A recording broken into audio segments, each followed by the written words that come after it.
को प्रणाम।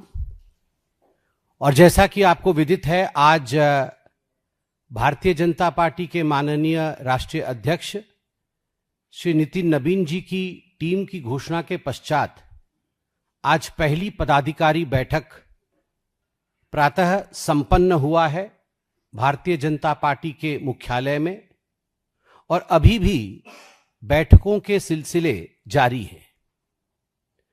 और यह जो पहला पदाधिकारी बैठक माननीय नितिन नबीन जी का हुआ है, उसमें पहला रिजोल्यूशन, पहला प्रस्ताव भारत के गौरव, भारत के सम्मान और जिन लोगों ने, जिन हुतात्माओं ने अपना बलिदान दिया है भारत की स्वतंत्रता के लिए, वैसे महामंत्र वंदे मातरम के सम्मान में यह प्रस्ताव जारी हुआ है। आप सभी जानते हैं कि पिछले कुछ महीनों में वंदे मातरम को लेकर कुछ ऐतिहासिक निर्णय हुए। यह वर्ष वंदे मातरम का 150वां, एक तरह से कहा जाए तो जयंती सालगिरह मनाया जा रहा है। हिंदुस्तान के कोने कोने में वंदे मातरम के प्रति सम्मान, उसके प्रति भाव, उसके प्रति एक भावनात्मक जुड़ाव देखने को मिल रहा है। मैंने वंदे मातरम के लिए मंत्र इसलिए कहा क्योंकि इस मंत्र के मूल में देश है, इस मंत्र के मूल में देशभक्ति है। पहली बार भारत के इतिहास में, मैं धन्यवाद देना चाहूंगा एनडीए की सरकार को, मैं धन्यवाद देना चाहूंगा माननीय नरेंद्र मोदी जी को, जो एनडीए की सरकार का अगुवाई कर रहे हैं। पहली बार भारत के इतिहास में 15 अगस्त 2026 को संपूर्ण वंदे मातरम का 6 स्टैंजास जिसमें हैं, 6 पद जिसमें हैं, संपूर्ण वंदे मातरम का पठन, उसका गायन लाल किले के परिसर में हुआ। यह एक नया इतिहास बना। सूर्योदय के साथ हमने संपूर्ण वंदे मातरम को सुना, सराहा, नमन किया, तो सूर्य अस्त होते होते 15 अगस्त 2026 को सोशल मीडिया और मीडिया के माध्यम से कांग्रेस के कार्यालय में जो कुकृत्य हुआ, उसको भी हमने देखा। हमने देखा कि किस प्रकार से जब कांग्रेस की पूर्व अध्यक्षा आदरणीय सोनिया गांधी जी, कांग्रेस के पूर्व अध्यक्ष आदरणीय श्री राहुल गांधी जी, उनकी मौजूदगी में जब तिरंगा लहराया जा रहा था, फहराया जा रहा था, उस समय जब वंदे मातरम शुरू हुआ, आरंभ हुआ, तो सोनिया जी ने इशारों में 2 छंदों के बाद, 2 पदों के बाद, 2 स्टैंजास के बाद स्टॉप स्टॉप कहते हुए उन्हें देखा गया। कहीं ना कहीं उनके शीर्ष नेतृत्व में, खास करके सोनिया जी और राहुल जी में अफरा तफरी का माहौल था, मानो कुछ अपशब्दों का प्रयोग हो रहा हो। जिस प्रकार का भगदड़ मचा और जिस प्रकार के रिएक्शन पूरे देश में आए, तो कहीं ना कहीं कांग्रेस डैमेज कंट्रोल मोड में आई और सबने कहा कि सोनिया जी स्टॉप नहीं कह रही थी, सोनिया जी मल्लिकार्जुन खड़गे जी के लिए कुर्सी मंगा रही थी। तो सभी कांग्रेस के नेताओं ने कहा कुर्सी मंगाया जा रहा था। मगर 19 अगस्त 2026, आज से कुछ दिनों पहले, CWC के मीटिंग में, कांग्रेस वर्किंग कमेटी के मीटिंग में एक रिजोल्यूशन पारित किया गया, जो रिजोल्यूशन 1937 में कांग्रेस वर्किंग कमेटी ने अक्टूबर माह में कलकत्ता में पारित किया था। और वो रिजोल्यूशन था कि हम 6 छंदों के वंदे मातरम को नहीं मानेंगे, हम वंदे मातरम का विभाजन करेंगे, वंदे मातरम को काट छांट करके केवल 2 ही स्टैंजा, 2 ही पद वंदे मातरम का गाएंगे। हम सब जानते हैं 1937 में यह निर्णय क्यों लिया गया था। वंदे मातरम 1875 नवंबर 7 तारीख को लिखा गया था ऋषि बंकिम जी द्वारा, और वह दिन था अक्षय तृतीया का दिन। अक्षय तृतीया मतलब जो क्षय नहीं हो। यह एक ऐसा बीज मंत्र है देशभक्ति के लिए, राष्ट्रभक्ति के लिए, जिसके लिए करोड़ों लोगों ने बिना सोचे, बिना जाने केवल वंदे मातरम बोलते हुए उन्होंने अपने जीवन को न्योछावर किया है भारत मां के ऊपर। 7 नवंबर 1875 जब उसका 100 साल की पूर्ति होती है, 1975 में देश में आपातकाल की परिस्थिति रहती है। उस समय इमरजेंसी चल रहा होता है कांग्रेस के नेतृत्व वाली सरकार में। हम 100 साल मना नहीं पा रहे। 150वां साल मनाया जाता है, सदन के अंदर चर्चा की जाती है। शीतकालीन सत्र 2025 में 8 तारीख को लोकसभा में चर्चा होती है 11 घंटे से अधिक समय के लिए, और राज्यसभा में 9, 10 और 11 तारीख को चर्चा होती है 12 घंटे 50 मिनटों के लिए। और वंदे मातरम की विस्तृत जानकारी समस्त देशवासियों को दिया जाता है कि किस प्रकार वंदे मातरम का गायन होता था और किस प्रकार संपूर्ण वंदे मातरम आनंद मठ का हिस्सा होता था, और किस प्रकार अंग्रेजों के शासनकाल में अंग्रेजों ने 1906 में, क्योंकि वंदे मातरम लिखा गया था ऋषि बंकिम जी द्वारा, क्यों? क्योंकि 1905 में बंग भंग हो रहा था। बंगाल के विभाजन को रोकने के लिए, बंग भंग को रोकने के लिए वंदे मातरम लिखा गया था।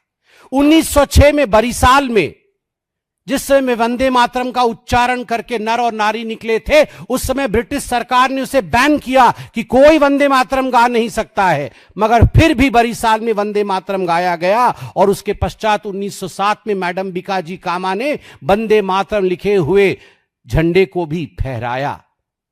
जो ब्रिटिश सरकार वंदे मातरम को रोक रही थी, आज वही कांग्रेस सरकार वंदे मातरम को रोक रही है। आप चिंता करके देखिए, ये छोटा विषय नहीं है, ये राजनीति का विषय नहीं है, यह विषय देश के विभाजन का है। याद करिए 1937 से पहले कांग्रेस के अधिवेशन 1923 में काकीनाडा आंध्र प्रदेश में कांग्रेस का अधिवेशन हुआ था। उस समय पंडित विष्णु दिगंबर जी गाने वाले थे वंदे मातरम, संपूर्ण वंदे मातरम। मगर कांग्रेस के अध्यक्ष मौलाना मोहम्मद अली वो वॉकआउट करते हैं कि मैं नहीं गाने दूंगा संपूर्ण वंदे मातरम। और 1923 के उस प्रकरण के बाद 1937 में पहली बार नेहरू जी के कहने पर वंदे मातरम को विभाजित किया जाता है, उसे तोड़ दिया जाता है, केवल एक हिस्सा ही गाया जाता है। परिणाम क्या हुआ?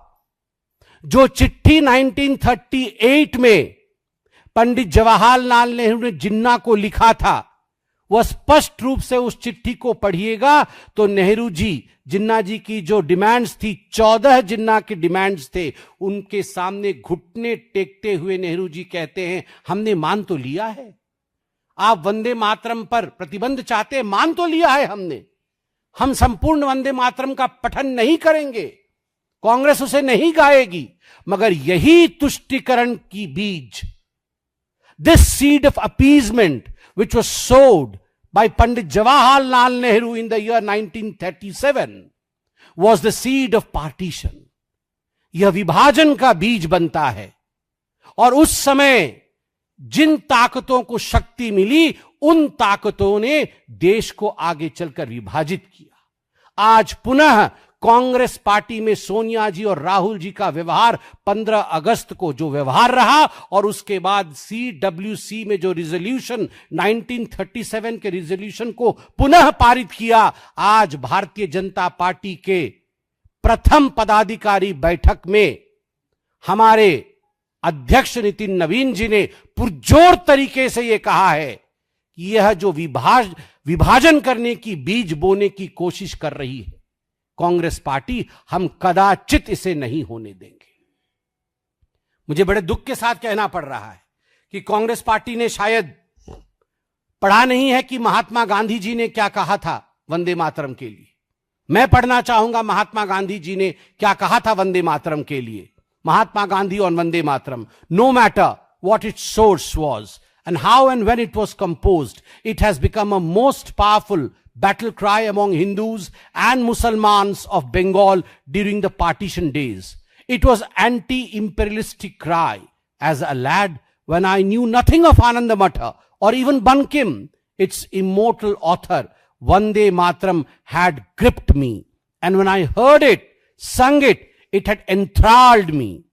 I associated the purest national spirit with it. I repeat, I associated the purest national spirit with it. It never occurred to me that it was a Hindu song or meant only for Hindus. Unfortunately, we have fallen on evil days. Unfortunately, we have fallen on evil days. This is what Mahatma Gandhi said. Gandhi ji ने कहा दुखद दिन आ गए हैं. उसके आगे भी पढ़ देता हूं एक सेंटेंस गांधी जी का. And that was all pure gold. That was all. वो 6 छंद. That was all pure gold before has become base metal today. जो पहले प्योर गोल्ड था अब वो बेस मेटल बन गया है. यह गांधी जी का मानना था. और आज कांग्रेस पार्टी ने जानबूझकर तुष्टीकरण की राजनीति को बढ़ाया है. यह कोई राजनीतिक विषय नहीं है. हम भी इसमें पीछे नहीं हटने वाले हैं. 2 नेशन थ्योरी को 1937 के कांग्रेस रिजोल्यूशन ने बोया था, वहां आरंभ हुआ था. पुनः यह जो कोशिश की गई है, इस कोशिश को किसी भी कीमत पे हम आगे नहीं बढ़ने देंगे. इतना ही नहीं, इस बार मॉनसून सत्र में आप सबको पता है, मॉनसून सत्र में राष्ट्रीय गौरव अपमान निवारण संशोधन विधेयक 2026, prevention of insult to national honour amendment act 2026 पारित हुआ. क्यों पारित हुआ? 26 जनवरी 1950, 24 January 1950, none other than the first president of India, Dr. Rajendra Prasad, Rajendra बाबू, जो कि कॉन्स्टिट्यूएंट असेंबली के प्रेसिडेंट थे, जो संविधान सभा के अध्यक्ष थे, उनके खुद का वाक्य था कि राष्ट्रीय संगीत, राष्ट्रीय गीत वंदे मातरम और जनगण मन दोनों को एक ही दृष्टिकोण से देखा जाएगा और दोनों को एक समान सम्मान प्राप्त होगा. This is what he declared on 24 January 1950. Constituent assembly के अध्यक्ष. और उसके पश्चात धन्यवाद दूंगा प्रधानमंत्री नरेंद्र मोदी जी को और तमाम सांसदों को जिन्होंने खड़े होकर एकमत होकर कहा कि हम उसी विषय को आगे बढ़ाते हैं और नेशनल ऑनर को इंसल्ट नहीं होने देंगे. जनगण मन के बराबर हम वंदे मातरम को खड़ा करेंगे.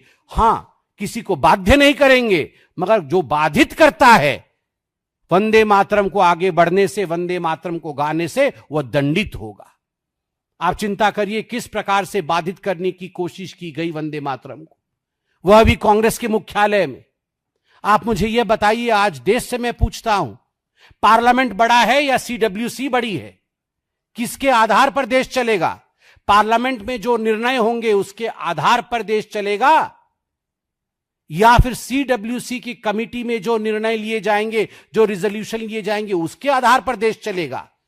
जब पार्लियामेंट में नियम बनते हैं, जब पार्लियामेंट में कानून पारित होते हैं, उस समय कांग्रेस पार्टी के लोग सीढ़ी में बैठे रहते हैं पार्लियामेंट में, वहां वेश बदल के आते हैं, वहां अपमानित करते हैं दूसरों को. कोई साधु बन के आता है, कोई साधुओं को पीटता है, वहां अपमान किया जाता है. जिस समय कानून पारित हो रहा होता है, आप कानून के विषय में कोई संबंध नहीं रखते हैं, वहां अंदर मौजूद नहीं रहते हैं, और सीडब्ल्यूसी में आप नया कानून बनाने की कोशिश कर रहे हैं. खबरदार, खबरदार, वंदे मातरम के साथ कोई खिलवाड़ नहीं होगी. हां, हम जानते हैं इसी राहुल गांधी जी ने अपने एक बंद बैठक में, जिसको मीडिया के बंधुओं ने उजागर किया था, यह ऐलान किया था, हां हम मुसलमानों की पार्टी है. उन्होंने कहा था हां हम मुसलमानों की पार्टी है, मगर उसका अर्थ यह नहीं है कि देश को आप इस प्रकार वंदे मातरम के माध्यम से विभाजित करने की कोशिश करेंगे. और वंदे मातरम, जैसे गांधी जी ने कहा, यह देश का गान है, यह मंत्र राष्ट्र का है, यह हिंदू और मुसलमानों के बीच में विभाजन का तरीका नहीं है. मैं आपको याद दिलाना चाहूंगा पंडित ओमकारनाथ ठाकुर का. पंडित ओमकारनाथ ठाकुर, जो हमेशा कांग्रेस के अधिवेशन में वंदे मातरम संपूर्ण रूप से गाया करते थे, 1938 पे हरिपुरा अधिवेशन में इन्होंने इनकार कर दिया कि मैं नहीं गाऊंगा, क्योंकि आप संपूर्ण वंदे मातरम का पठन अलाउ नहीं कर रहे हैं। नेहरू जी के सामने मना कर दिया।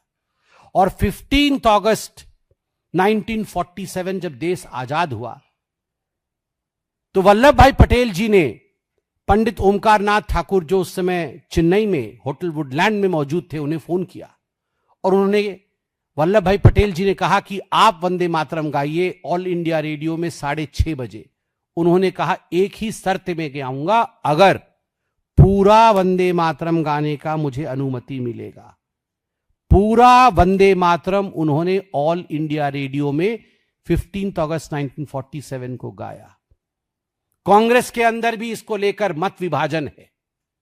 सी राजगोपालाचारी जी ने भी बड़े स्पष्ट शब्दों में कहा है, आज हमारे रिजोल्यूशन में वो अंकित है कि इस प्रकार से अगर जिन्ना की हर बात को मान ली जाएगी, इस प्रकार से अगर अपीजमेंट की हर बात को, तुष्टिकरण की हर बात को मान ली जाएगी और घुटने टेक दिए जाएंगे, तो वह दिन दूर नहीं जब देश सही दिशा में नहीं बढ़ेगा। और आज इस प्रस्ताव में, आज इस रिजोल्यूशन में भारतीय जनता पार्टी के पदाधिकारी की बैठक में, पहली पदाधिकारी की बैठक में माननीय राष्ट्रीय अध्यक्ष जी ने निर्देश दिए हैं कि भारतीय जनता पार्टी का प्रत्येक कार्यकर्ता देश के प्रत्येक गली नुक्कड़ कोने में जाकर वंदे मातरम का यशोगान करेगा। वंदे मातरम के विषय में लोगों को हम बताएंगे। वंदे मातरम को लेकर जिस प्रकार की कुलछित राजनीति कांग्रेस पार्टी कर रही है, उसको लेकर हम आंदोलन खड़ा करेंगे। जिस प्रकार महात्मा गांधी जी ने वंदे मातरम को एक एंटी इंपेरियलिस्टिक क्राई कहा था, उस विषय को हम जनता के सामने रखेंगे और जनता को दिखाएंगे कि आखिरकार ये जो कहावत है कि अगर सियार भी कभी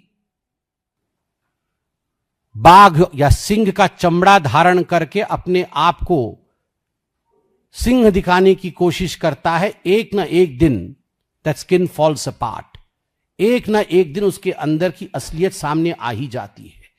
राष्ट्रभक्ति का लबादा ओढ़ करके कांग्रेस पार्टी आखिर अपने आप को कब तक छुपाए रखेगी? आज राष्ट्रभक्ति का लबादा पूर्णतः कांग्रेस पार्टी के ऊपर से गिर चुका है और उसके अंदर की तुष्टिकरण की राजनीति आज पूरा देश देख रहा है, मगर भारतीय जनता पार्टी यह होने नहीं देगी। बहुत बहुत धन्यवाद।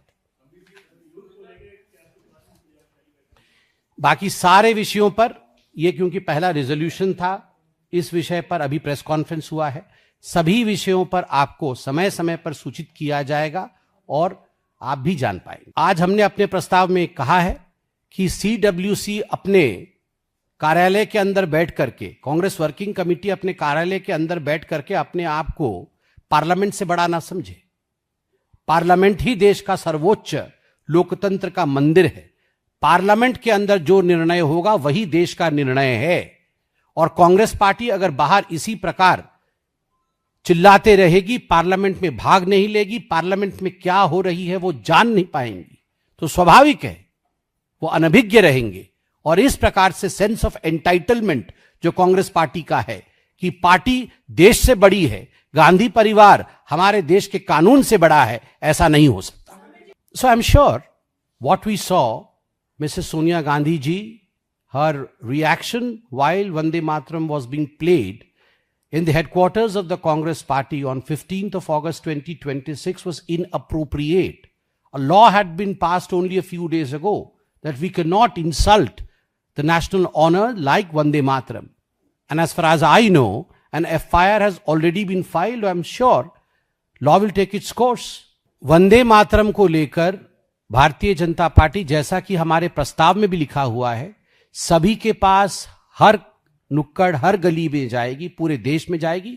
और प्रस्ताव में यह भी लिखा हुआ है कि विशेषकर युवा वर्ग के बीच भी वंदे मातरम के विषय को लेकर जाएगी। देखिए, वंदे मातरम को लेकर किसी प्रकार के ओहापोह की स्थिति देश में नहीं है, कोई द्वंद्व नहीं है।